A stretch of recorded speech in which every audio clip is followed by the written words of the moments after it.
සාදුකාරයක් පවත්වමු. නැවතත් වතාවක් සාදුකාරයක්. නැවතත් වතාවක් සාදුකාරයක්.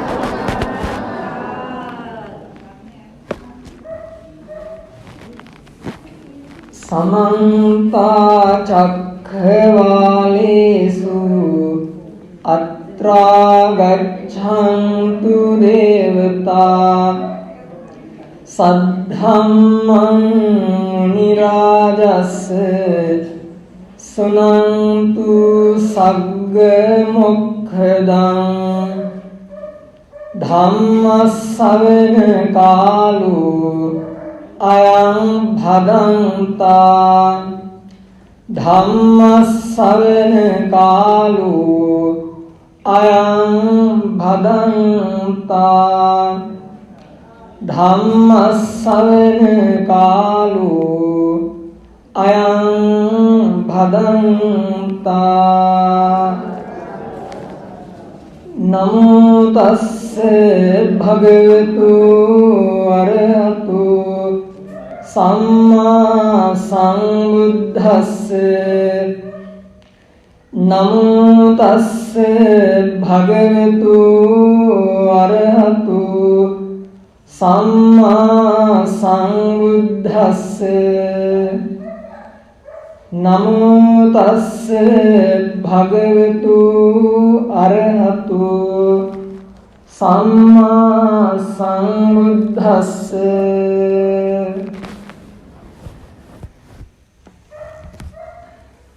ඒක පුද්ගලස්ස භික්ඛවේ ලෝකේ පාතු භාවෝ දුර්ලභෝ ලෝකස්මින් කතමස්ස ඒක පුද්ගලස්ස තථාගතස්ස අරහතු සම්මා සම්බුද්දස්ස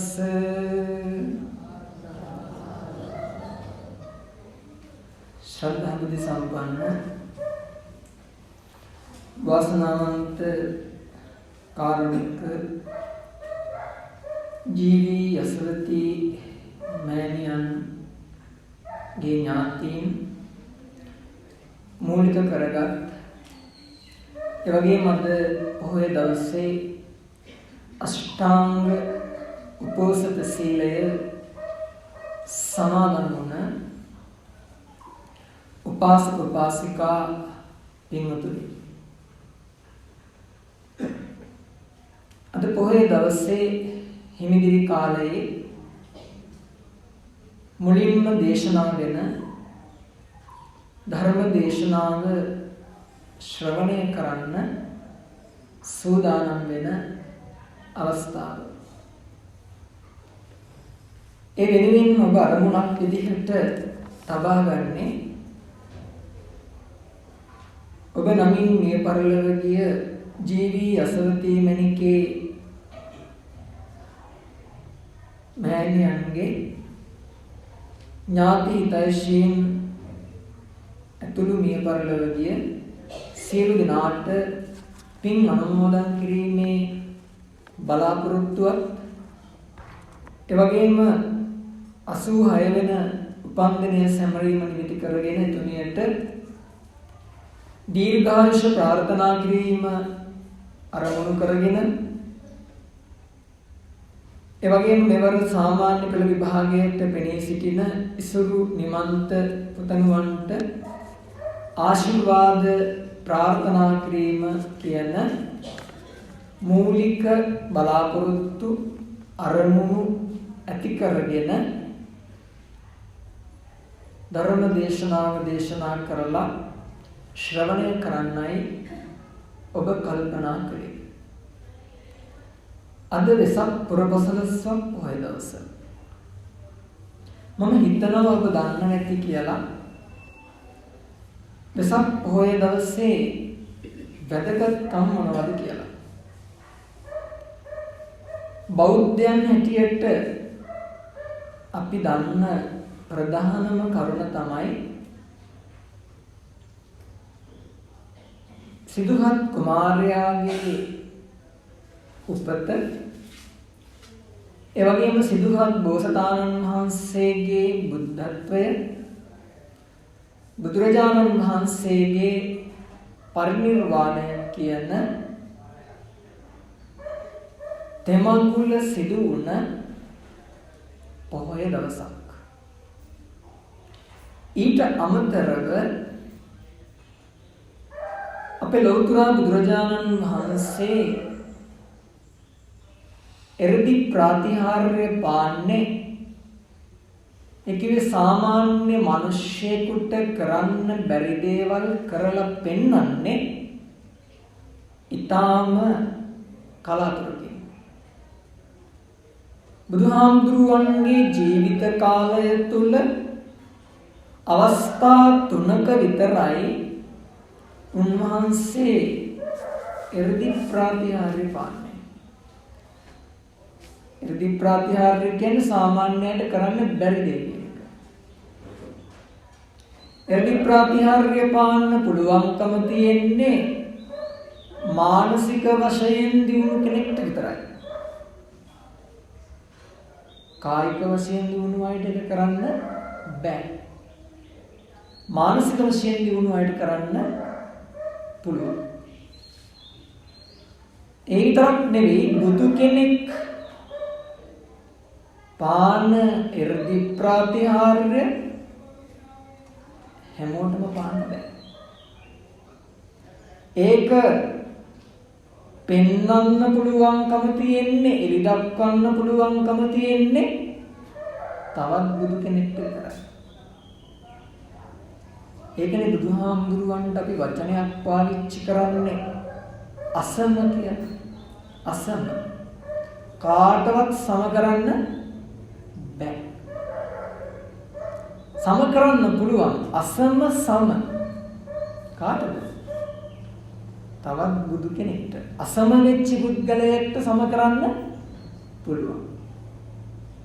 තොටේ බුදුහාමුදුරුවෝ පාපු එර්දි ප්‍රාතිහාර්යයට අපි නමක් කියනවා යමා මහ පෙරහර කියලා. යමා මහ පෙරහර. යමා මහ පෙරහරේ තියෙන විශේෂත්වය තමයි එකම අවස්ථාවක සිත දෙවිදිහකට ක්‍රියාත්මක කරනවා. සරලව කිව්වොත්, ගැඹුරින් කිව්වොත්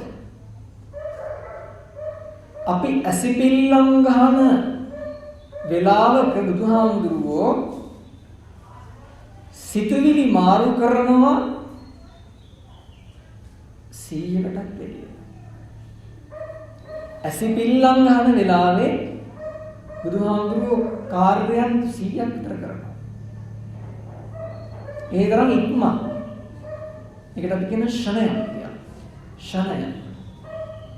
ෂණයකට බුදුහාමුදුරුවෝ ධ්‍යාන දෙකකට සමවදිනවා. ධ්‍යාන දෙකකට. ඒකේ හිත අවස්ථා දෙකක ක්‍රියාත්මක කරනවා. එකම හිත මේ තප්පරේ එක තැනක, ඊළඟ තප්පරේ තව තැනක. එතන කියවෙන්නේ ඒ තප්පර ගාන තුල බුදුහාමුදුරුවෝ මේ ලෝකයේ තියෙන කොටස් දෙකක් පාලනය කරලා පෙන්නනවා මිනිස්සු. මොනවද මේ පාලනය කරලා පෙන්නන්නේ?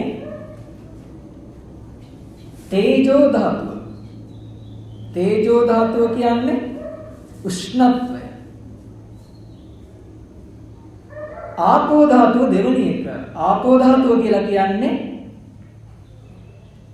වැగిරෙන, ගලන ජලය සීතල ගතිය.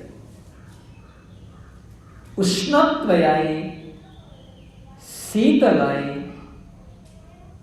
දෙකම ක්‍රියාත්මක කරනවා. උෂ්ණත්වය අධික කරලා ක්‍රියාත්මක කරන හින්දා පිටින් බලන මිනිස්සුන්ට පෙනෙනවා ශරීරයෙන් ගින්දර පිට වෙනවා කියලා. උෂ්ණත්වය පාලනය කර වැඩි කරලා සීතල වැඩි කිරීමේ ප්‍රතිඵලයක් විදිහට පිටින් බලන මිනිස්සුන්ට පෙනෙනවා වතුර ඇඟෙන් නිකුත් වෙනවා වගේ. ඇඟෙන් දිය ඇල්ලක් ගලා හැදෙනවා වගේ. හැබැයි මේ දෙකම සිද්ධ වෙන්නේ ඉතා ඉක්මනට. කමකේ තප්පරයකට 100ක් විතර කරනවා. හොයන්න බෑ. මුලින්ම පිට වෙන්නේ ගින්දරද වතුරද කියලා හොයන්න බෑ. ඒ තරම් ඉක්මනට ක්‍රියාත්මක වෙනවා. ඒ තරම් ඉක්මනට සිත ක්‍රියාත්මක කරන්න පුළුවන්කම තියෙන්නේ බුදු කෙනෙක්ට. අන්නේ යමාමහ පෙරහර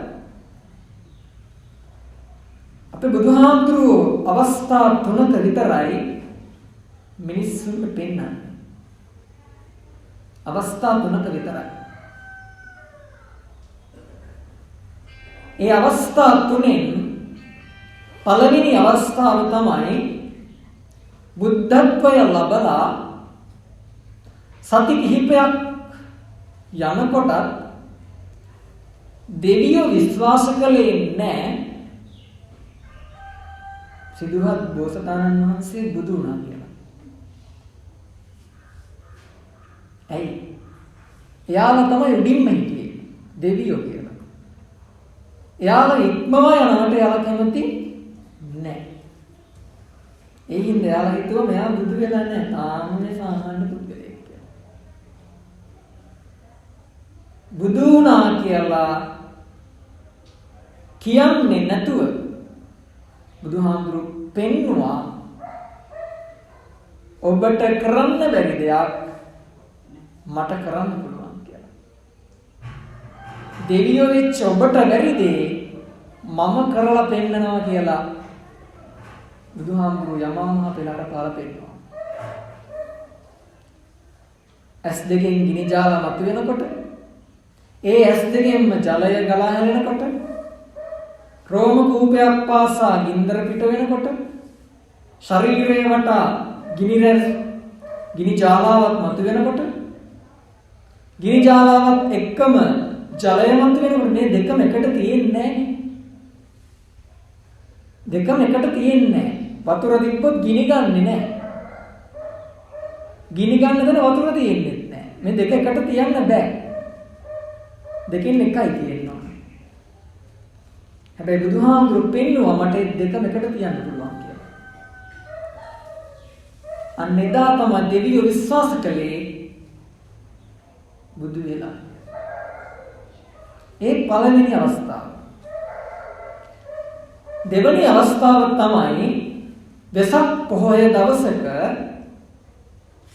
අප්‍රේල් මාසයේ බුදුහාමුදුරු වඩිනවා තමන්ගේ ගමට කිඹුල්වල. ඒ පිටත් වෙලා ගමට යනකොට බුදුහාමුදුරුවන්ගේ පවුලේ අය හරි මාන්නෙන් තමයි වැඩ කරන්නේ. අපි තමයි ලොක්කෝ කියලා. ශාක්‍ය කුලයේ අය අපි තමයි ලොක්කෝ කියලා හිතාගෙන ඉන්නවා. අහංකාරයි. මාන්නේ අධිකයි. බුදුහාමුදුරුවන්ට ගෞරව කළෙත් නැහැ, වැන්දෙත් නැහැ. සාමාන්‍ය විදිහට කතා කරා. ගෞරව කළේ නැහැ.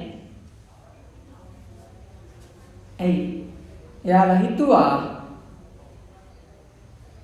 බුදු වෙලා නැහැ කියලා. බුදු වෙලා නැහැ. මෙයාගේ කිසි විශේෂත්වයක් නැහැ. ගියා වගේම ඇවිල්ලා ඉන්නවා. ඉන්න බැරිින් ඇවිල්ලා ඉන්නවා කියලා හිතුවා. එයාට මොකටද අපි වඳින්නේ? එයාට මොකටද අපි ගෞරව කරන්නේ? එයා කවුද? අපිට වඩා බාලයිනේ. පොඩිනේ කියලා හිතලා ගෞරව නොකර හිටියා.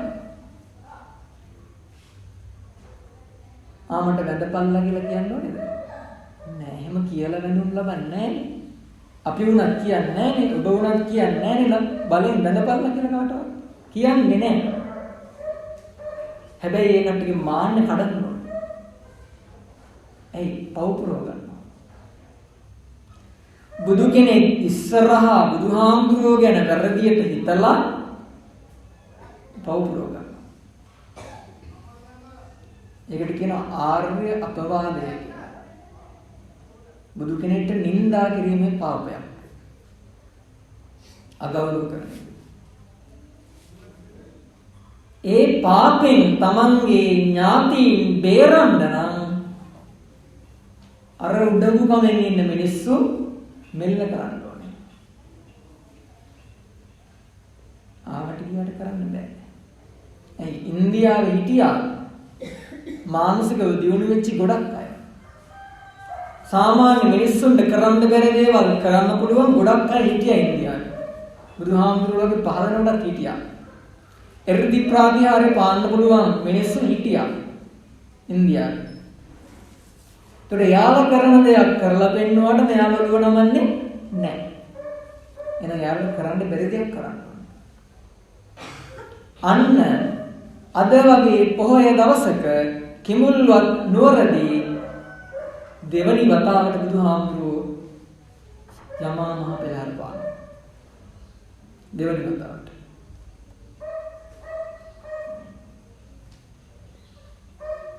ඒක තමයි වෙසක් පොහොය දවසේ ඊළඟ වැදගත්කම.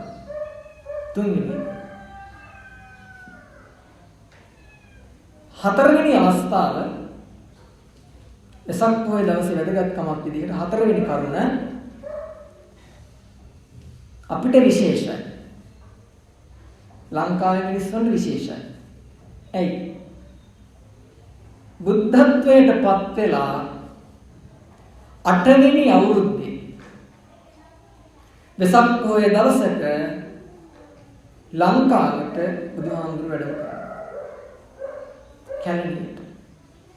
කැලණියට වැඩම කරලා සමන සමන් කියන නායකයාගේ ආරාධනාව මත ශ්‍රීපාද ස්ථානයට වැඩම කරලා ශ්‍රීපා ලාංඡනය පිහිටුවන්නේ අද වගේ පොහොය දවසක. මේ හතරවෙනි කරුණ. පස්වෙනි කරුණ. පළවෙනි එක ඉපදීම, දෙවෙනි එක බුදු වීම, තුන්වෙනි එක පිරිනිවන් පෑම, හතරවෙනි එක යමා මහ පෙරහර දෙවෙනි අවස්ථාවට පෑම, පස්වෙනි එක ලංකාවට වැඩම කිරීම, හයවෙනි එක ශ්‍රීපාද ලාංඡනය පිහිටවීම. හත්වෙනි කරුණ බුදුහාමුදුරන්ට හිටියා උපස්ථානය කරන්න කෙනෙක්. කවුද? අග්‍ර උපස්ථායක තනතුර ලැබුණේ ආනන්ද හාමුදුරුවන්ට. ආනන්ද හාමුදුරුවෝ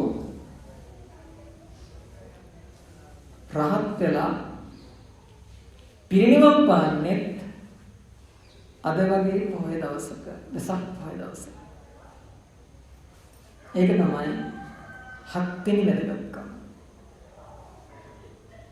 ඒ විතරක් නෙවෙයි. 8 වෙනි කරුණ. ඒකත් අපිට වැදගත්. ඇයි? සිංහල බෞද්ධයාගේ මුදුන් මල්කඩ කියන ස්ථාන 3ක් තියෙනවා. ලංකාවේ බෞද්ධයාට, ලෝකයේ බෞද්ධයාට මුදුන් මල්කඩවල් 3ක් තියෙනවා. ලංකාවේ තියෙනවා. එකක් තමයි දලදල වහන්සේ.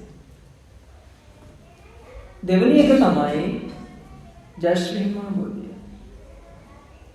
තුන්වෙනි එක තමයි විශ්වයේම බලගත් ස්ථානය කියලා සැලකන රුවන්වැලි සෑය. රුවන්වැලි සෑයේ වැඩ කටයුතු ආරම්භ කරන්නේ වෙසක් පොහොය දවසක. ඒ 8 වෙනි කරුණ. තව සාහිත්‍යයේ සඳහන් වෙන කරුණු කීපයක් තියෙනවා. නමුත් මම නම් ඒව වැදගත් දකින්නේ නැහැ. ඒ නිසා මම මේ කරුණ මතක් කරන්නේ නැහැ. කෙටියෙන් කිව්වොත් විජය කුමාරයා ලංකාවට ආවේ අද වගේ පොහොය දවසක කියලා සඳහනක් තියෙනවා. ස්ථිර නැහැ. පිළිගැනීමක් විතරයි. ඊපස්සේ සක්‍ර දෙවියන්ට බුදුහාමුදුරුවෝ ශාසනය බාර දුන්නේ අද වගේ පොහොය දවසක කියලා තියෙනවා. නමුත් ඒක බොරුවක්. බුදුහාමුදුරුවෝ කාටවත් ශාසනය බාර දුන්නේ නැහැ. එයින් නම් මේ කරුණ වැදගත් කියලා දකින්නේ නැහැ. ඒකේ කරුණ දෙක මම වැදගත් කියලා දකින්නේ නැහැ. ඒ නිසායි මම මේ දෙකට විශේෂත්වයක් දුන්නේ නැත්තේ. ඒතර ප්‍රධාන කරුණු 8ක් තියෙනවා. වෙසක් පොහොය දවසේ වැදගත්කම විදියට. අන්නේ වෙසක් පොහොය දවසේ තමයි ඔබ අද සීල් අරගෙන ඉන්නේ. මම මේ කරුණ මෙච්චර දිගට විස්තර කරගන්න හේතුව තමයි වෙසක් පොහොය දවසක් එදා උදා වුණේ නැත්තම් අද බුද්ධ ශාසනයක් නැහැ.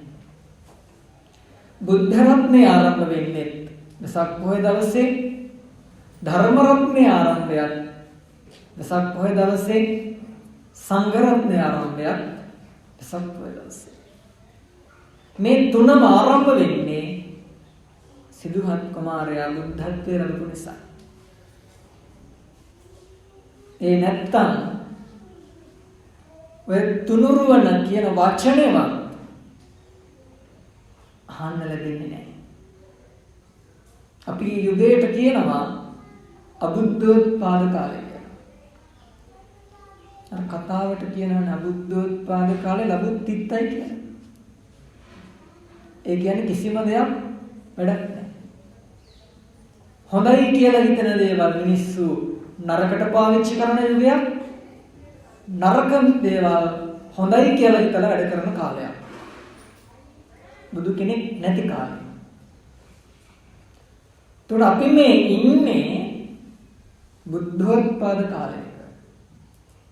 බුදු කෙනෙක් පහළ වෙලා ඒ බුදුහාමුදුරුවන්ගේ ධර්මයක් ලෝකෙ තියනකොට බුදුහාමුදුරුවන්ගේ ශ්‍රාවකයා කියපුවම භික්ෂු, භික්ෂුණී, උපාසක, උපාසිකා හතරමයි තියෙන්නේ. ශ්‍රාවකයා ලෝකේ ඉන්න කාලෙක තමයි අපි මේ ඉන්නේ. ඒතර බුදුහාමුදුරුවෝ දේශනා කරනවා මේ ලෝකේ දුර්ලභ කරුණු කිහිපයක් තියෙනවා. දුර්ලභයි. මේ දේවල් ලේසියෙන් සිද්ධ වෙන්නේ නැහැ. ඒ අතරින් ගොඩක්ම දුර්ලභ කාරණය තමයි ඒක පුද්ගලස්ස භික්ඛවේ පාතු භාවෝ දුර්ලභෝ ලෝකස්මි. එක පුද්ගලයෙක්ගේ පහළවීම ලෝකේ තාම දුර්ලභයි. එක්කෙනෙක්ගේ. කතමස්ස ඒක පුද්ගලස්ස කාගේද? තථාගතස්ස අරහතෝ සම්මා සම්බුද්දස්ස. කාගේද පහළවීම දුර්ලභ? තථාගතයන් වහන්සේ කෙනෙක්ගේ පහළවීම දුර්ලභයි. අරහතෝ අරහත් වෙච්ච කෙනෙක්ගේ පහළවීම දුර්ලභයි. සම්මා සම්බුද්දස්ස සම්මා සම්බුදු කෙනෙක්ගේ පහළවීම දුර්ලභයි. මේ තුනෙන්ම කියන්නේ බුදුහාමුදුරුවෝ තමයි. තථාගත කියන්නේ බුදුහාමුදුරුවන්ට, අරහං කියන්නේ බුදුහාමුදුරුවන්ට, සම්මා සම්බුදු කියන්නේ බුදුහාමුදුරුවන්ට. ඒතර බුදු කෙනෙක් ලෝකේ පහළ වීම ඉතාම දුර්ලභයි. ඇයි දුර්ලභ වෙන්නේ? දුර්ලභ වෙන්න හේතුවක් තමයි සමතින් සත් පාරමිතා පුරණ එක ලේසි පහසු දෙයක් නෙවෙයි. එකක් දෙකක් නෙවෙයි 30ක් සම්පූර්ණ කරන්න. ඒ 30ක් සම්පූර්ණ කරනවා නෙවෙයි පුරුදු කරන්න. ඇයි මේක මෙච්චර අමාරුද? දන් දෙන්න අමාරුද? දාන පාරමිතා. දන් දෙන්න අමාරුද? දෙන්න බැරිද අපිට? පුළුවන් නේ. අමාරුද එහෙනම්? ඇයි මේ අමාරු කියන්නේ? අපිට කරන්න පුළුවන් දෙයක් නෑ. ඒ අමාරු. සීලම් සිල් රකින්න අමාරුයි. දානං සීලං. නෙක්ඛම්ම නෛෂ්ක්‍රම්‍ය කරන අතහරින්න අමාරුයි. ප්‍රඥාව වර්ධනය කරන්න අමාරුයි. වීර්ය දක්වන්න කැප කරන්න අමාරුයි. කැප වෙන්න අමාරුයි. කන්ති ඉවසන්න අමාරුයි.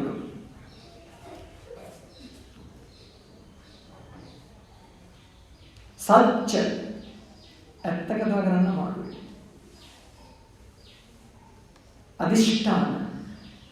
අදිෂ්ඨානශීලීව එක අරමුණකින් වැඩ කරන්න අමාරුයි.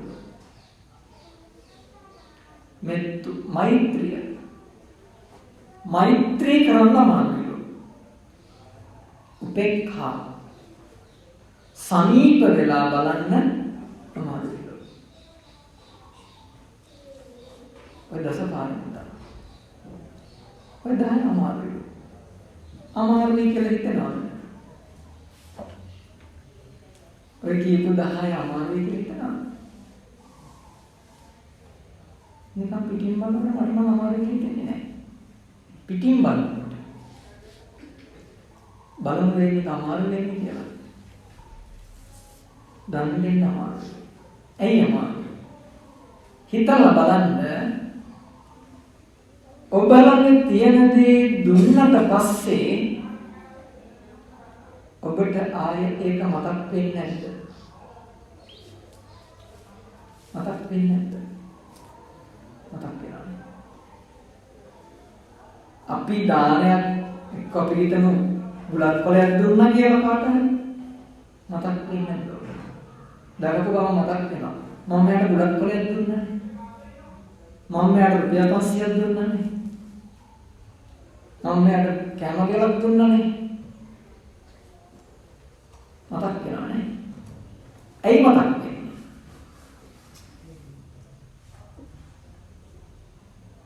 දානය පරිත්‍යාගයක් කරලා නැති නිසා.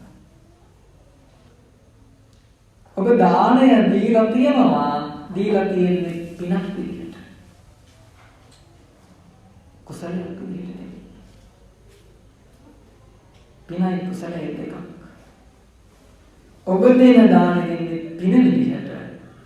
හැබැයි බෝසතාණන් වහන්සේ කෙනෙක් දාන දෙන්නේ කුසලයක් විදියට. ඒකයි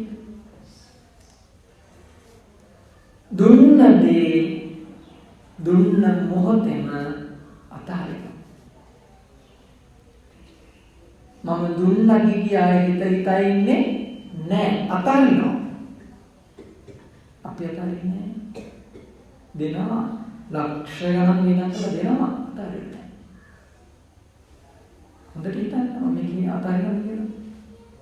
අතහරින්නේ නෑ. ඔප්පු කරන්නේ නැහැ. පන්සල වටේ රවුමක් යනම ඔප්පු කරලා දෙන්නවා.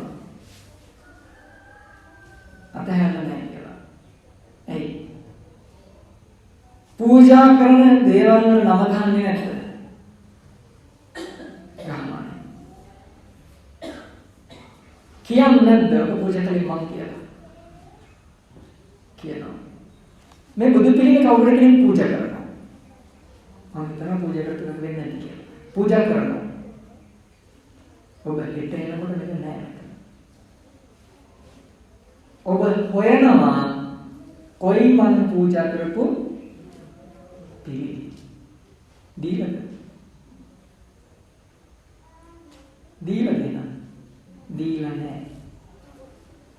දීලා නැහැ. තාම අල්ලගෙන ඉන්නේ ඒක මගේ මම පූජා කරපු එක. අල්ලගෙන ඉන්නේ මගේ. ඔබ දෙනවා. දුන්නට අතාරින්නේ නැහැ. අන්නකට අමාරුයි කියනවා තමයි. දෙන්න පුළුවන් අතාරින්න බැහැ. මතක් වෙනවා මම දුන්නේ කියලා හිතනවා. ඒක තියෙන්න ඕනේ කියලා හිතනවා. දුන්න දේ තියෙන්න ඕනේ. කෑල්ලක් හරි තියෙන්න ඕනේ. මෙතන ඒකට පිළිමේ ඇත්තම නැත්තම් ප්‍රශ්නයක්. පිළිමේ කෑල්ලක් තියෙනවා කැඩිලා නේද කියලා හිතනවා. කෑල්ලක් හරි තියෙන්න ඕනේ. නැත්තම් ඒක ප්‍රශ්නයක්. එක්කෝම චෝදනා කරනවා ලොකු හාමුදුරුවෝ විකුණලා. එක කාට හරි දීලා මම මෙච්චර වියදම් කරලා ගෙනත් දුන්න දැන් නැහැ. හිතෙන්නේ නැද්ද? හිතෙනවා. දීලාද? දීලා නැහැ. බුදුහාමුදුරුවෝ කියනවා දේශනා කරනවා දෙන්න පුළුවන්. දුන්නට පස්සේ හිත හදාගන්න බැහැ. හිත හදාගන්න බැහැ. අවස්ථා තුනක දෙන්න කියනවනේ. දෙන්න ඉස්සෙල්ලත් දෙන්න ඕනේ. මම මේක පූජා කරනවා කියලා හිතලා තියෙන්න ඕනේ. දෙන්න ඉස්සෙල්ලත් දීලා තියෙන්න ඕනේ. හිතේ. ඒ දේ දෙන්නත් ඕනේ. අතරම දෙන්න ඕනේ. දුන්නට පස්සෙත් දෙන්න ඕනේ. අතාරින්න ඕනේ. මේ අවස්ථා තුනේම දුන්නොත් තමයි මොකක් කරන්නේ?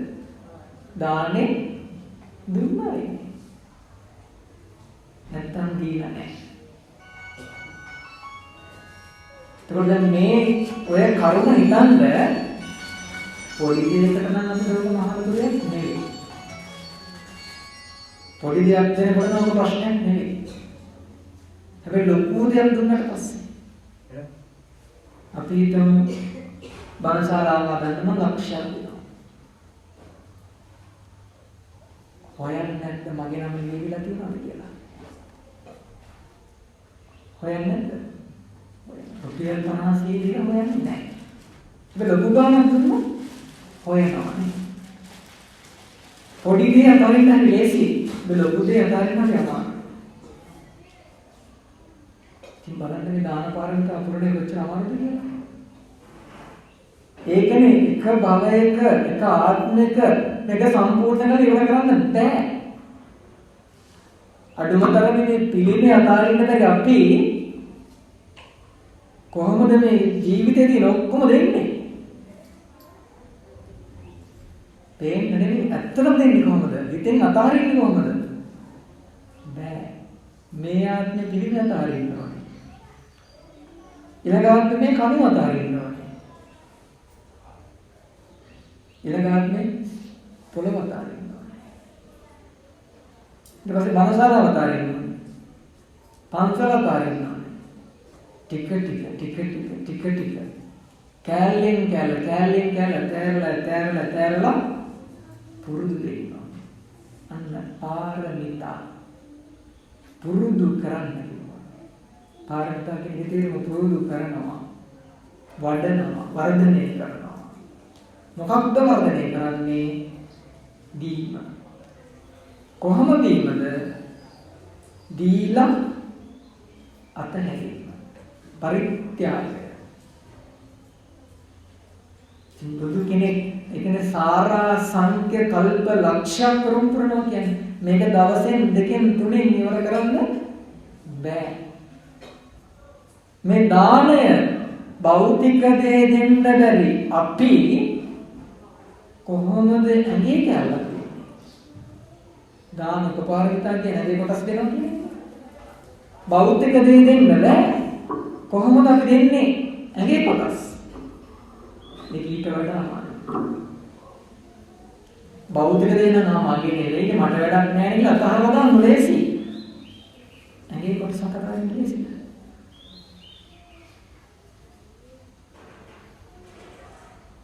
අතේ තුවාලයක් වුණාම කොච්චර අමාරුද? ඒ අමාරුව ගැන හිතන්න ඇහක් ගලවලා දෙන්නේ කොහොමද? ලේසිද? පොඩි තුවාලයක් වුණාම කොච්චර අමාරුද? ඒ අමාරුවත් එක්ක හිතන්න ඇහක් ගලවලා දෙන්නේ කොහොමද? පුළුවන්ද? හිතන්නවත් බෑ. දෙන්න නෙවෙයි අනුතරනේ හිතන්න බෑ. කොහොමද මේක දෙන්නේ කියලා. අන්න අමාරුයි. වචනේ හරි ලේසි කරන්න බෑ. ඇඟේ කොටසක් දෙන්න බැරි මිනිස්සයා ජීවිතේ දෙන්නේ කොහොමද? පරමත්ත පාරමී. ජීවිතේ දෙන්නේ කොහොමද? මේ ලෝකේ මිනිස්සයා වැඩියෙන් ආදරය කාටද? තමන්ට. වැඩියෙන්ම හොයන්නේ කාගෙනද? තමන් ගැන. හැමදේම ගන්න කාගෙන් වෙන්න තමන් වෙන්නේ. ඒ තමන් කොහොමද අතාරින්නේ? ඒ තමන්ව අතාරින්නේ කොහොමද? තමන් ළඟ ඉන්න කෙනෙක් තරහ වෙලා ගියත් කොච්චර අමාරුද? තමන්ට කෙනෙක් බනිනකොට කොච්චර අමාරුද? තමන්ගේ දෙයක් නැති වෙනකොට කොච්චර අමාරුද? එහෙම එකේ තමන් නැති වෙනකොට පරමත්ත පාරමී කියන ජීවිතෙත් දෙනවා කියන්නේ. ලේසිද? කලින් ලේසි කියලා හිතුණා දැන් ලේසි නැහැ. දැන් හරියනවා. ඉතින් කොහෙද බුදුරු පහළ වෙන්නේ? අන්න ඒකයි දුර්ලභ ලෝකස්. දුර්ලභයි. මේ විදිහෙන් කැපකිරීම කරන මිනිස්සු දුර්ලභයි. කෙනෙකුට උදව්වක් කරන මිනිස්සෙක් කොච්චර දුර්ලභද? අද ලෝකේ. කොච්චර දුර්ලභද? කෙනෙකුට උදව්වක් කරන කෙනෙක් දුර්ලභ ලෝකෙක අර වගේ කැපකිරීම කරන මිනිස්සු හොයන්නවත් නැහැ. ජීවිතේ පරදුවට තියලා කැපකිරීම කරන මිනිස්සු හොයන්නට ලේසි නෑ. අන්න ඒකයි කියේ දුර්ලභ ලෝකස්නේ දුර්ලභයි. කලාතුරකින් ලැබෙන අවස්ථාවක් බුදු කෙනෙක් කියන්නේ. ඔය මන් කිව්වේ දාන පාරමිතාව ගැන විතරයි. අනිත් ඒවා ඉතින් මොනවද තමයි. සීලං දෙවෙනික සීලය. සීලය කඩන්න නැතුව ජීවිත කාලෙම රකින්න ඕනේ. සීල පාරමිතාව පිළිගන්න. කඩන්න නැතුව ජීවිත කාලෙ රකින්න ඕනේ. එකපාරක් අරගෙන ජීවිත කාලෙම රකින්න. පුළුවන්. පන්සිල් පද පහ අවශ්‍ය කොට ආරක්ෂා කරගන්න බැරි අපි කොහොමද සීලය ආරක්ෂා කරන්නේ? උදේත් පන්සිල් ගන්නවා, දවල්ුත් ගන්නවා, රැටත් ගන්නවා, ආය පහුදවදෙත් ගන්නවා, පහුද දවල්ුත් ගන්නවා, ඊට පහුදත් ගන්නවා. 365 දවසේ දහස් වතාවක් සීල ගන්න තියෙනවා. ඉතින් කොහොමද සීල පාරමිතා කරන්නේ? ලේසි කියලා හිතේ සීල ගන්න එක. පන්සිල් පද පහෙන් එකක් ඔබට පුළුවන්ද ජීවිත කාලෙම කඩන්න ලගන්න එකක්. පළවෙනි හිතන් පානාතිපාතා කරනවා. පුළුවන්ද? කඩන්න නැතුව මුළු ජීවිත කාලෙම රකින්න ඕනේ. කඩන්න බෑ. මැරෙනකම් කඩන්න බෑ. පුළුවන්ද කරන්න? මధుරව වහනකොට තමයි තියෙනවා. ඇගේ මధుරව වහනකොට තමයි තියෙනවා. පානාතිපාතා අමතකයි. ගාම තමන්ව මරන්න කෙනෙක් කෙනෙකුට පානාතිපාතා අමතකයි. ඉතින් එකක් රකින්න බැරි අපි කොහොමද සීල පාරමිතාවක් කරන්නේ? ජීවිත කාලෙම සීල් ටික රකින්න එකක් රකින්න බැරි කොට බලන්න වචනේ ලේසි සීල් රකින්න හරි ලේසි වචනේ කරන්න බෑ. කරන්න බෑ. පන්සිල් පද පහ දෙන්න ජීවිත කාලෙම සමාදන් වෙන්න නෙවෙයි. ඔබ මගදී අවුරුද්දකට දහස් වතාවකට වැඩි උගන්වන්නේ. පන්සිල් පද පහ බුදුහාමුදුරුවෝ උගන්වන්නේ ජීවිත කාලෙට එකපාරක් සමාදන් වෙන්න. මුළු ජීවිතේටම එකපාරක් සමාදන් වෙන්න. පන්සිල් උගන්වන්න. ඒ උගන්වපු සීලය අපි දවසට 3 පාරක් ගන්නවා. ඇයි? රකින්න බෑ. උදේ රැකපු මිනිස්සයා හවස් වෙනකොට කඩලා. එහෙම එකේ කොහොමද සීල පාරමිතා පුරන්නේ? බලන්න එක සීලයක් රකින්න බැරි කොට. බෝසතාණන් වහන්සේ කෙනෙක් සීල්පද 10ක් 12ක් රකින්නේ කොහොමද? අපිට එකක් රකින්න බැහැ. මේක එක සැරකින් පුරුදු කරන්න බෑ. මුලින්ම පුරුදු වෙන්න ඕනේ දවසක් රකින්න. කඩන්නේ නැතුව. එක සීල්පදයක්. පහම නෙවෙයි එකක්. දවසක් රකින්න පුරුදු වෙන්න මුලින්ම. දෙකක්, තුනක්, හතරක් වැඩි කරන්න. ජීවිත කාලෙම එකක් කඩන්න නැතුව ඉන්න. ඊළඟ භවයේ දෙකක් කඩන්න, ඊට තුනක් කඩන්න. ටික ටික පුරුදු වෙනවා. එකපාර කරන්න බෑ. හරි අමාරුයි. අපි හිතනවා සීල රැකගෙන හරියසි කියලා. බෑ. හරි අමාරුයි. කාය වාචාන සංවරෝ සීලනේ, කයයි වචනේ දෙකම සංවර කරනවා නම් සීලෙන්නේ. පොය දවසේ අටසිල් ගන්න අපිට ඕපාදූප කතා කරන්න දෙන්න පුළුවන්ද? අඩුම තරම පුළුවන්ද? පුළුවන් දෙන්න. අටසිල් ගන්න එක දවසයි මාසෙට එදාට ඕපාදූප කතා කරන්න දෙන්න පුළුවන්ද? වෙන මොකුත් නෙවෙයි. අර ගෙදර මෙහෙම වුණා, මෙයා මෙහෙම කරා, අර විදිහට ගියා, අර මේ විදිහයි, මෙයා මේ විදිහ. ඕක කියන්න දෙන්න පුළුවන්ද? පුළුවන් කරන්න. මේ සීල් ගන්නෙත් එක දවසයි. එදාට ඔබ කරන්න පුළුවන්ද? බැහැ. මොනවාරි කියවෙනවා නේද? තමන් දන්නේ කියවෙනවා පුරුද්දට. එහෙම එකේ ජීවිත කාලෙම කොහොමද ඒක නොකර ඉන්නේ කියලා හිතන්නකෝ. අපිට මේ දවසක් ඉන්න බෑ. කොහොමද ජීවිත කාලෙ ඉන්නේ? බොරු කියන්නේ නැතුව සතියක් ඉන්න පුළුවන්ද? එක බොරුවක්වත් නොකිය සතියක් ඉන්න පුළුවන්ද? සතියක් ලේසි නෑ. පුළුවන් කියලා කියයි බෑ. ඒකත් බොරුවක්. පුළුවන් කියන එක බොරුවක්. බෑ. අමාරුයි.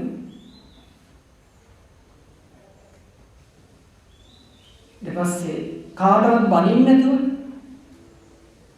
පරසාවච කියන්නේ බනිනවා හිත රිදවනවා කියන එක. කාගේවත් හිත රිදවන්න නැතුව ඉන්න පුළුවන් සතියක්.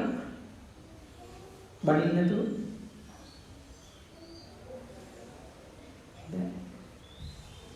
අමාරුයි. ඉතින් හිතන්න කොහොමද මේක රකින්නේ මුළු ජීවිත කාලයක්ම කියලා. ඔච්චර අමාරුද කියලා හිතන්න. ලේසියට පේන වචනේ ඇතුලේ කොච්චර අමාරුවක් තියෙනවද කියලා බලන්නකෝ. අන්න ඒකයි කිව්වේ බුදු කෙනෙක් පහළ වීම දුර්ලභයි. කලාතුරකින් වෙන්නේ.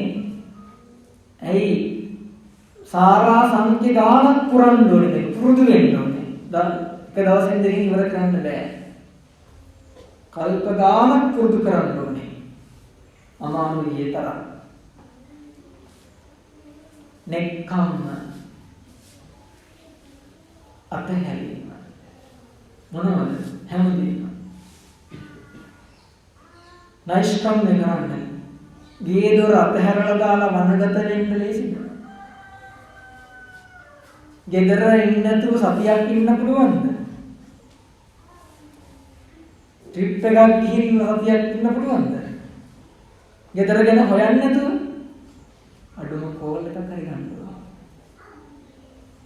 කනකොට මොකක් වෙනවා? ගෙදර මිනිස් කෑවක් දන්නේ නැහැ. ගෙදර උරු කඩලක් දන්නේ නැහැ. ගෙදර බල්ලට එහා පැත්තේ ගෙදරින් බට් ටික දුන්නාද දන්නේ නැහැ. මිතුලේ පොළ පිළිලා ඇති. හිතෙන්නේ නැද්ද? හිතනවනේ. එහෙම කොට කොහොමද මේක අතහැරලා දාන්නේ? අතහැරලා දාලා යන්නේ කොහොමද? ගිහි ඔබට ගෙදර දාලා යන්න බෑ. වර්තමාන වික්ෂුන් හසේ පන්සල දාලා යන්න බෑ. අතහරින්න බෑ. ඒක නේද? අතහරින්න බෑ. ඉතින් කොහොමද නිෂ්ක්‍රමණය කරන්නේ? අපි නිෂ්ක්‍රමණය කරන්නේ කොහොමද? නික්කම් පාරමිතා නිෂ්ක්‍රම අතහරින්න අපි නිෂ්ක්‍රමණය කරනවා. කොහොමද කරන්නේ? සතියක් ඉන්න බැරි අපි ගෙදර නැතුව. කොච්චර සැප තිබ්බත් ගෙදර තරම් සැප නැහැ බලන්න. ඒ ගෙදර අතහරින්න බැරි කම. ඊට වඩා සැප තියෙන දැන් තියෙනවා. එතනක හිටියා. ගෙදර යන්න ඕනේ. ගෙදරම මතක් වෙන්නේ. සමහරුන් නින්ද යන්නේ නැහැ. ගෙදර ආගෙන නැත්නම් නින්ද යන්නේ නැහැ. එහෙමයි තියෙනවා. වෙන කොහොමද නිදාගන්න බෑ. බලන්න කොහොමද නයිස්කම් එක කරන්නේ කියලා. ඔක්කොම එහෙම දාගන්න කොහොමද?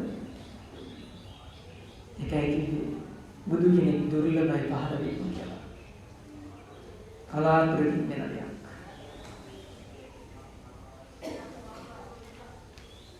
පඤ්ඤා ප්‍රඥාව කියලා කිව්වේ ජීවිතය ගැන තියෙන අවබෝධය. වෙනම නෙවෙයි. ජීවිතය ගැන තියෙන අවබෝධය. තියෙනවද? ජීවිතය ගැන අවබෝධයක් තියෙනවද? තමන්ගේ ජීවිතය ගැන අවබෝධයක් තියෙනවද? තමන් කවුද කියලා දන්නවද? නම නෙවෙයි මම කියන්නේ. ඇත්තටම තමන් කවුද? දන්නවද?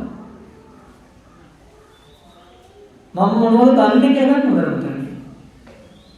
මට මොනවද පුළුවන් කියලා දන්නවද?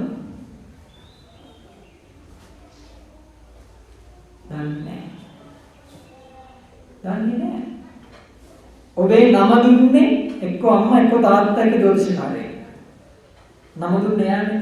ඔබ නම අරගෙන ආවේ නැහැ. නම ඔබ නෙවෙයි. ඔබ කවුද? දන්නේ නැහැ. අන්න ජීවිතේ අවබෝධයක් මම කවුද කියලා දන්නේ මිනිස්සයා කොහොමද දැනගන්නේ ඔබ කවුද කියලා?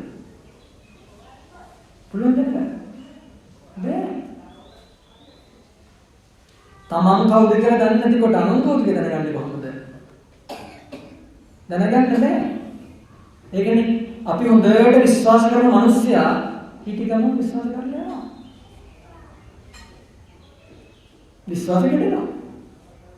එයාට ඒක වැඩක් නැහැ. අපි හිතන කෙනා නෙවෙයි. එයා වෙන කෙනෙක්. ඉතින් බලන්නකො. එයාගේ වැරද්ද නෙවෙයි ඒක. අපේ වැරද්ද. ඇයි? එයා විශ්වාස කරන්න කලින් මම දැනගෙන ඉන්න ඕන මම කවුද කියලා. මම කවුද කියලා දන්නේ නැතුව වෙන කෙනෙක් මට විශ්වාස කරන්න බෑ. ඇයි? මට මාව විශ්වාස නැහැ. ඒ හින්දා දේවාල ගණන පූජාවට උත්සන්නේ. මාව විශ්වාස නැති හින්දා දෙවියෝ ඉල්ලන්නේ දෙන්න කියලා. මාව විශ්වාස නැති හින්දා බෝධින් ඉල්ලන්නේ දෙන්න කියලා. බුදුහාමුදුරන් ඉල්ලන්නේ දෙන්න කියලානේ. රැකියාව දෙන්න කියනවා, භාග්‍ය පාස්කල දෙන්න කියනවා. සැමියෙක් හොයලා දෙන්න කියනවා, බිරිඳක් හොයලා දෙන්න කියනවා, ලෙඩ හොද කරලා දෙන්න කියනවා. ඉන්නවා. ඇයි? තමන්ට තමන් විශ්වාස නැහැ. ඉතින් කොහෙද ප්‍රඥාව? මම කවුද කියන ප්‍රශ්නේ තමයි ලෝකේ තියෙන අමාරුම ප්‍රශ්නේ. මේ ප්‍රශ්නෙට උත්තරයක් කාගෙන්වත් නැහැ. තිබ්බත් යාට කියන්න බෑ. මේ ප්‍රශ්නෙට උත්තරේ දැනගෙන හිටියත් කියන්න බෑ. ලෝකේ අමාරුම ප්‍රශ්නේ මම කවුද? ඕක දැනගන්නකට කියනවා ප්‍රඥාව කියලා. ඊළඟ විදිය කැපකිරීම කරනවා. කැපකිරීම. බලන්න අපිට පොඩි ප්‍රශ්නයක් ආවම කොච්චර අමාරුද කියලා. පොඩි ප්‍රශ්නයක් ආවම කොච්චර අමාරුද අපිට. දරා ගන්න අමාරු ප්‍රශ්නයක්. පොඩි ප්‍රශ්නයක්. ඒතකොට හිතන්නේ ජීවිත කාලයම දරාගන්නේ කොහොමද කියලා. ප්‍රශ්න ගැටලු පොඩි ප්‍රශ්නයක් දරා ගන්න බැරි කොට කැපකිරීමක් කරන්නේ කොහොමද ලොකුවට? පුංචි කැපකිරීමක් අපිට කරන්න බැහැනේ. මහන්සි වෙන්න අපි කැමති නැහැනේ. දුක් විඳින්න අපි කැමති නැහැනේ. කැප කරන්න අපිට අමාරුයි. මිල මුදල් කැප කරන්න කොච්චර අමාරුද බලන්න. වියදම් කරන්න හරි අමාරුයි. අකමැති. කැප කරන්න හරි අමාරුයි. ඉතින් එහෙම කොට ජීවිත කාලයම කැපකිරීමක් එක්ක ජීවත් වෙන්නේ කොහොමද? වීරිය කැපකිරීම කරනවා. කොහොමද කරන්නේ? අපිට පොඩි දෙයක් කැප කරන්න බෑ. අන්න දුර්ලභ ලෝකස්නේ දුර්ලභයි. මේ කැපකිරීම කරන මිනිස්සු දුර්ලභයි. බුදු වෙන්න කැපකිරීම කරනවා. නැගී ඉවසීම කන්ති පාරමිතා ඉවසීම ඔබේ ඉස්සරහට කෙනෙක් ඇවිල්ලා කුණුහරුපෙන් බැන්නොත් ඉවසයිද? දුක හිතෙන්නේ නැද්ද? තරහ යන්නේ නැද්ද? අනිත් පැත්තට බනින්නේ නැද්ද? වෛර කරන්නේ නැද්ද? කරනවනේ. බැනලා ඔච්චර තරහ ගන්නවා නම්, ඔච්චර දුක් වෙනවා නම් ඊට වඩා අනුකූලයක් වුණොත් කොහොමද ඉන්නේ? වචනයකට කොහොමනම් ක්‍රියාවකට කොහොමද ඉන්නේ? ඉතින් බලන්න ඉවසීම කොහොමද ප්‍රගුණ කරන්නේ කියන්නේ? කිසිම දෙයකට සැලෙන්නේ නැතුව ඉවසගෙන ඉන්න පුළුවන්ද? නෑ. වැස්සත් එපා වෙනවා. පෑවුවත් එපා වෙනවා. පයින් යන්න තිබ්බත් එපා වෙනවා. වාහනේ ගියත් එපා වෙනවා. නිදාගත්තත් එපා වෙනවා. කෑවත් එපා වෙනවා. හැම වෙලාවෙම හොඳයිද බෑ? කෑවත් එපා වෙනවා. රැකියාවත් එපා වෙනවා. ඉගෙන ගන්න එකත් එපා වෙනවා. බණ අහන එකත් එපා වෙනවා. ගොඩක් නිදාගෙන ඉන්නේ. ඒකත් එපා වෙනවා. විනාඩි 25ක් කැප කරන් ඉවසන්න බැරි කොට බණ විනාඩි 25යි විනාඩි දැනට කී විනාඩිය 45යි විනාඩි 45ක් ඉවසන්න බැරි කොට හිතන්න බව ජීවිත කාලය ඉවසන්න කොහොමද කියලා. ඒ පොඩි කාලේ ඉවස ගන්න බැරි කොට බුදු කෙනෙක් කොහොම ඉවසීමක් කරන්නේ? සාරාංශික කල්ප ලක්ෂය ඉවසන්න. හිතන්න මාවද අපිට විනාඩි 10ක් වගේ ඉවසන්න. ආත්ම ගානක් ඉවසන්න 100,000 ගණන් ඉවසන්න. දුර්ලභයි. අමාරුයි. සත්‍ය ඇත්ත කතා කිරීම. මම ඉස්සෙල්ලා ගැන කිව්වා ඇත්ත කතා කරන්න දෙන්න බෑ සතියක් අපිට. බොරුවක් කියනවා මොකක් හරි බොරුවක් කියනවා කියවෙනවා පුරුද්දට. පුරුද්දට කියපුවා ඉබේ කියනවා. බොරු කතා කරන්න දෙන්න බෑ. ජීවිත කාලෙම බොරුව කියන්නේ කොහොමද? සතියක් ඉන්න බැරිකොට ජීවිත කාලෙ ඉන්නවා. බෑ. අමාරුයි. කියන්නම වෙනවා කොහෙද? මරණ බයට හරි කියන්නේ. බොරුවක්. එහෙනම් කියන්නේ කොච්චර අමාරුද කියලා හිතන්න. අදිෂ්ඨාන එක අරමුණකින් වැඩ කරන්නේ. එකම අරමුණ. අරමුණ වෙනස් කරන්නේ නැතුව වැඩ කරනවා. ඒක සාරා සංකල්ප ලක්ෂ්‍ය පුරාවට බුදු වෙනවා කියන අරමුණෙන් වැඩ කරනවා. බුදු වෙන කෙනා. පොඩි කාලේ ඉගෙන ගන්නවා කියලා අදිෂ්ඨානෙන් ඉගෙන ගන්න බැරි කොට රැකියාව කරනකොට රැකියාවෙන් දියුණු වෙනවා කියලා අදිෂ්ඨානෙන් රැකියාව කරන්න බැරි කොට වැස්ස වෙලාවට ගමනක් යනවා මම කොහොම හරි යනවා කියලා ගමන යන්න බැරි කොට පොයේ දවසේ මට වැඩ තියෙනවා පන්සල් යන්න බෑ කියලා හිතනකොට වැඩක් කියපු ගමන් මට වෙලාව නැහැ කියලා හිතනකොට වෙලාව තියෙනවා හිතන්නේ වෙලාව නැහැ කියලා වෙලාව නැහැ වැඩ වෙලාවක් තිබ්බේ නැහැ මොකද කියන්නේ එහෙම හිතනකොට හිතන්න කොහොමද එක අරමුණකින් ආත්ම භාව 100,000 ගණන් කොහොමද වැඩ කරන්නේ අපිට පොඩි දෙයක් අදිෂ්ඨාන කරගන්න බෑ උදළු පාරවල් දෙකක් ගහන්න එපා වෙනවා බලකොටන්නේ කියලා. අදිෂ්ඨානෙන් යන්න බෑ. අද ඉවර කරනවා කියලා කොටන් යන්න පුළුවන්. බෑ. බුදු කෙනෙක් කොහොමද කැපකිරීම කරන්නේ? හිතන්න අදිෂ්ඨාන. ලේක මෛත්‍රිය. කරනවද? මෛත්‍රී කරලා තියනවද? නැද්ද? මෛත්‍රී කරලා තියනවද? නැද්ද? දන්නේ නැද්ද? කරලා තියනවද? එක නැද්ද? එක දන්නේ නැද්ද? කරලා තියනවනේ. කරලා තියනවා කියලා හිතාගෙන ඉන්නවනේ.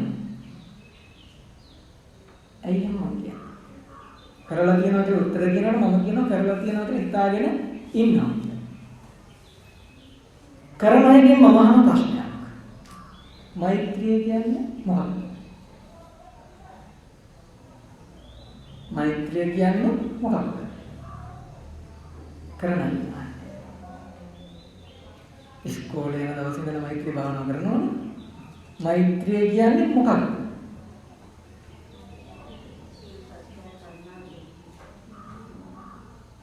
නෑ. එහෙනම් මෙත්තා, කරුණා, මුදිතා, උපේක්ඛා කියලා හතරක් ඕනේ. ඒක කරුණාව තියෙනවා. දයාවක් තියෙනවා. මෙත්තා, මෛත්‍රී. අවිහිංසාවක් නෙවෙයි. අවිහිංසාවාද සංකල්ප, මෛත්‍රී සංකල්ප දෙකක්. මොකක්ද මෙත්තා කියන්නේ? හරි උත්තරයක් නෑ. දැන් හිතන්න මම කියපුවා තමයි හරිද වැරදිද කියලා. මෛත්‍රී කරා කියලා හිතාගෙන ඉන්නවා. කරලා නැහැ. මෛත්‍රී කියන්නේ මිතුරුකම. මිතුරුකම. කායික. හැම කෙනා එක්ක මිතුරෙක්. හතුරු නැහැ, තරහකාරයෝ නැහැ, වෛරක්කාරයෝ නැහැ, ඊර්ෂ්‍යා කරන අය නැහැ. ඔක්කොම මගේ ආවෝ.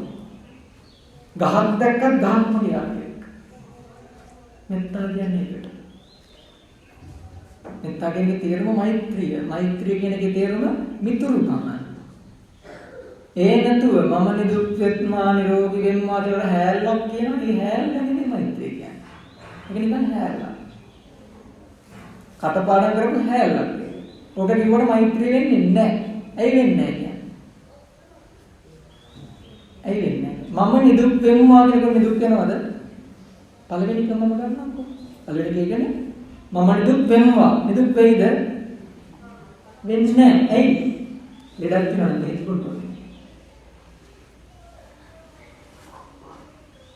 ඒකනේ ඇත්ත. බෙහෙත් නොබී මම නිදුක් වෙම්මා කියුවොත් නිදුක් වෙනවද? නිරෝගී වෙනවද? සුවපත් වෙනවද? නැහැ. මම වෛර නැත්තේ වෙම්මා. එහෙමද කියන්නේ? ප්‍රාර්ථනාවක් කරන්නේ. ඉතින් මම වෛර කරන්නේ නැහැ කියලා අදිෂ්ඨාන කරනවා. වෙම්වා වෙන්නත් පුළුවන්, නොවෙන්නත් පුළුවන්. වෙන්න කියලා ඉල්ලනවා. කාරින් ඉල්ලන්නේ? තමන් කරන්නේ නැතුව ඉල්ලනවා. වෙම්වා, වේවා. මේ කොහෙද මෛත්‍රිය වෙන්නේ? කෙනෙක් හැරලා කියනවා කියලා. ඊට පස්සේ මා මෙන්න ලොකු දිග ගොඩක් පැය ගණන් කියන ඒවා තියෙනවානේ. මා මෙන්න සියලු සත්වයන් දුක් වෙනවා. නිදුක් වෙත්වා කියනවා. හිතන්න මම ලෙඩෙක්. මට උණ තියෙනවා. දැන් නෑ මම උදාහරණයක් කියන්නේ. මට උණ තියෙනවා. මම කියනවා මා මෙන්න සියලු සත්වයෝ නිරෝගී වෙත්වා. මොකද වෙන්නේ? ඔක්කොම මොන හැදෙන්නේ? ඇයි? මා මෙන්න මම වගේ. මම ලෙඩේ. මම කියනවා මා මෙන්න සියලු සත්වයෝ නිරෝගී වෙනවා. මම වගේම ලෙඩ වෙත්වා. ඒක නේද? වෙන්නේ නැහැ. ඔය වචනෙන් මෛත්‍රී කරන්න බෑ. මෛත්‍රිය කියන එක අස්පියාගෙන කරන්න බෑ. ප්‍රායෝගිකව කරන්න ඕනේ. එදිනෙදා ජීවිතේ කරන්න ඕනේ. මල් ගහක් හදනකොට මල් ගහට ආදරෙන් කරුණාවෙන් මල් ගහ හදන අන්න මෛත්‍රිය. සතෙකුට කතා කරනකොට ආදරෙන් කරුණාවෙන් සතාට කතා කරනවා. අපි යාළුවෝනේ. ඔක්කොම යාළුවෝ. කරුණාවෙන් කතා කරනවා. අන්න මෛත්‍රිය. කරුණාවෙන් සලකන්න. අන්න මෛත්‍රිය. නාලාගිරියත එනවා ඉස්සරහට. බුදුහාමුදුරු වැස් පියාගෙන මම දුක් වේවා නිරෝගී වෙනවා කිව්වද? නෑ බුදුහාමුදුරුගේ හිතේ තිබ්බ මිතුරුකම. ඔබ සුවපත් වෙත්වා කියලා බුදුහාමුදුරු කිව්වේ නෑ. නාලාගිරියතට. නාලාගිරියත ඉස්සරහ බුදුහාමුදුරු කියන්නේ මමත් ඇතෙක් ඔබත් ඇතෙක්. මා කුංජර නාග මාසදෝ කියනවා. ඇත්තු දෙන්නේ කැපුණාට දිනන්න බැහැ කියලා. මම ඔබේ යාළුවෙක් ඔබ මගේ යාළුවෙක්. යාළුවෝ දෙන්නේ හැප්පෙන්නේ නැහැ. අතට කියන්නේ ඒක. බුදුහාමුදුරුවෝ. ඔබ සුවපත් වේවා නිරෝගී වේවා කිහිටියනම් අත ගහනවා නේ. ගහනවා. අඟුලිමාලට ඔය කිහිටියනම් අඟුලිමාල ගහනවා. මරනවා. බුදුහාමුදුරුවෝ. අනේ වරෙන් කඩපාරක් ගන්නවා. නෑ ඒක නෙවෙයි මෛත්‍රිය. මිතුරුකම. හැම කෙනෙක් මිතුරෙක් වෙන්න. යාළුවෙක් වෙන්න. හිතවතෙක් වෙන්න. ඔක ප්‍රාර්ථනා කරන්න එපා. කරන්න. ගහට කොළට යාළුවෙක් වගේ සලකන්න. ගස් කොළන්ට අපිට නොපෙනුනාට ජීවිතයක් තියෙනවා. කතා කරන්න ගස් කොළන්ට. යාළුවෙක් තේරෙනවා. ගස් කොළන්ට කතා කරන්න. ප්‍රශ්නයක් එනකොට පරිසරයෙන් දැනුම් දෙවි ප්‍රශ්නයක් එනවා කියලා. අත්හදා බලන්න මම කියන්නේ. පරිසරයට ආදරය කරන මිනිස්යාට ප්‍රශ්නයක් එනකොට කලින් දැනුම් දීමක් ලැබෙනවා. ස්වභාවය වෙනස් වීමක් තේරෙනවා. මොකද්ද මේ වෙන්නේ යන්නේ කියලා. මිනිස්සුන්ගේ වෙනස් වීමක් තේරෙනවා. යාළුවෙක් කියනවා. කල්යාණ මිත්‍රෙක් වෙන්න කියලා කියන්නේ. අන්න ඒකයි මෛත්‍රිය. ඔබ මෙච්චර කාලයක් කරපු මෛත්‍රිය අද නවත්තන්න. ඔබ කරන්නේ මේ මෛත්‍රිය අදිනම් කරන්න. හෙට වෙනකොට දියුණු වෙනවා. මේ මෛත්‍රිය ඔබේ හතුරට කරන්න සතියෙන් යාළු වෙනවා. අර මෛත්‍රිය කරන්න යාළු වෙන්නේ නැහැ. ඉතින් මාමෙන්ම වෛර නැත්තේ කියන්නේ මමත් තරහයි යක් තරහයි. ඒක හරියන්නේ නැහැ. ඔබ යාළුවෙක් විදිහට වැඩ කරන්න. ඒක දැනෙන්න ගන්නවා ඊට පස්සේ. ඒකට කියන්නේ චිත්ත තරංග නිකුත් වෙනවා කියලා. හිතෙන් තරංග වෙනවා. ඒ තරංගයකට හැප්පෙනකොට යාගේ වැරදි ආකල්ප අඩු වෙන්න ගන්නවා. මිතුරෙක් වෙන්න, හතුරු වෙන්න එපා, තරහ ගන්න එපා, ඉක්මන් වෙන්න එපා. අන්න ඒකට මෙත්තාගේ හිතන්න යාළුවෙක් විදිහට ජීවිත කාලෙම හැම කෙනෙක් එක්කම ඉන්නේ කොහොමද? ආත්ම සාරා සංකල්ප ලක්ෂයක් ඉන්න ඕනේ. මුදු වෙන්න. යාළුවෙක් ඉදිරිය ඉන්න ඕනේ. හැම කෙනෙක් එක්කම යාළුවෙක් වගේ ඉන්න ඕනේ. අපිට මේක දවස් දෙකක් ඉන්න බැරි කොට බුදු කෙනෙක් සාරා සංකල්ප ලක්ෂයක් ඉන්නේ කොහොමද? මෙත්තා. උපේක්ෂා. උපේක්ෂා. උපේක්ෂා කියන්නේ. උපේක්ෂා ඔබ අහලා තියෙනවා නොසැලීම කියලා. නොසැලීම නෙවෙයි. උපේක්ඛා කියන්නේ. ඒ ගැන ගත්තේ වැරදි.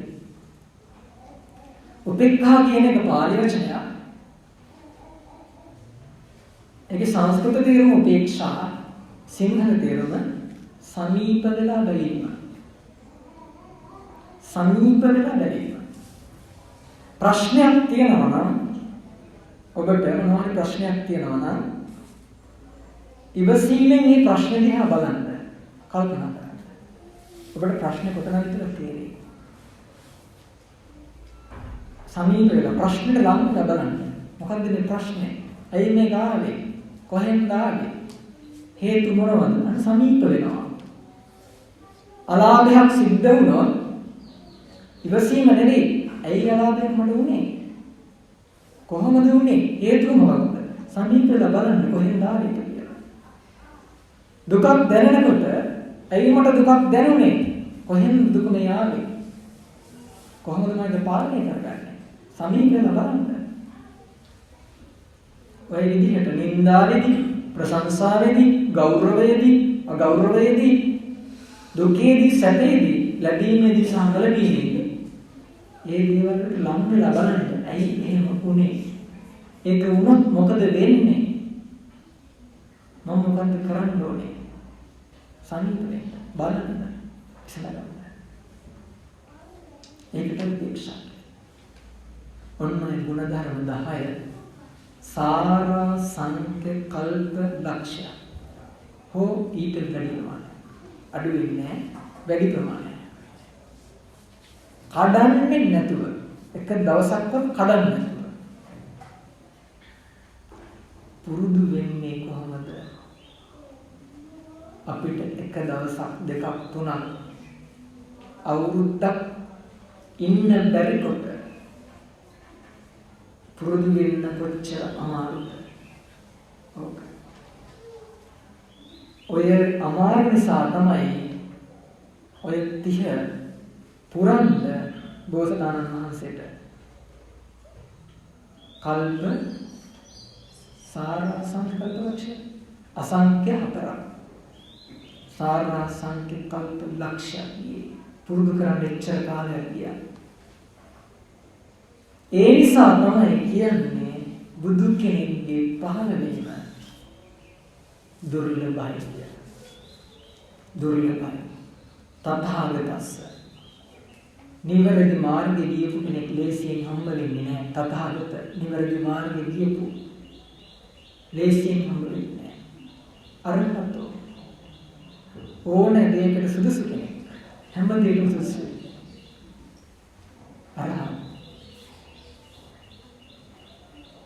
සම්මා සම්බුද්දස්ස තමන් විසින් මේක තේරුම් ගත්ත කෙනෙක්. කාගෙන්වත් අහලා නෙවෙයි. තමන් විසින් තේරුම් ගත්ත කෙනෙක්. ලෝකේ පහළ වීම දුර්ලභයි කියන්නේ. අන්නේ දුර්ලභ යුගයේ තමයි අද වගේ සත්පුරුෂ දවසක දැනට අවුරුදු 2611කට කලින් 2611කට කලින් ලැබුණේ බුද්ධ වර්ෂ 2566යි බුදු වෙලා 2611යි 12 ලබනවා ඉපදිලා 35කට කරා කියලා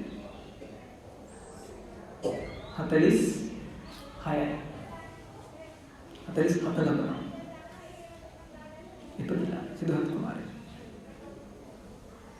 එච්චර කාලයක් ධර්ම රැකිලා ලැබිලා තියෙනවා. ඒ ලැබිච්ච ධර්මය දැනට තියෙනවා. ධර්මයේ තියෙන්නේ දැකලා බලලා සතුටු වෙන්නවත්, වඳින්නවත්, පුදන්නවත්, මල් තියන්නවත්, ගිලන්පස තියන්නවත් නෙවෙයි පාවිච්චි කරන්න. අන්නේ ධර්මය ඔබ ඔබේ ජීවිතයට ගන්න අරගෙන පාවිච්චි කරන්න. ඔබත් සාර්ථක මිනිසෙක් වෙන්න. ඔන්නෝකට තමයි බණ කියන්නේ, බණ අහන්නේ. මම මෙතන විහාර ධර්ම දේශනාව දික් කරන්න බලාපොරොත්තු වෙන්නේ නැහැ. මේ ආරාධනාව බාර ගන්න කලින් මම ආරාධනාව බාරගෙන තිබුණා 9:00ට විනාඩි කිහිපයක් මෙහෙ කරලා මේ ආරාධනාවයි බාරගත්තේ. ඒ නිසා මම මෙතන විහාර ධර්ම දේශනාව දික් කරන්න බලාපොරොත්තු වෙන්නේ නැහැ. අද ධර්ම දේශනාව මේ එක්කම අවසන් කරනවා. අපි කල්පනා කරගමු.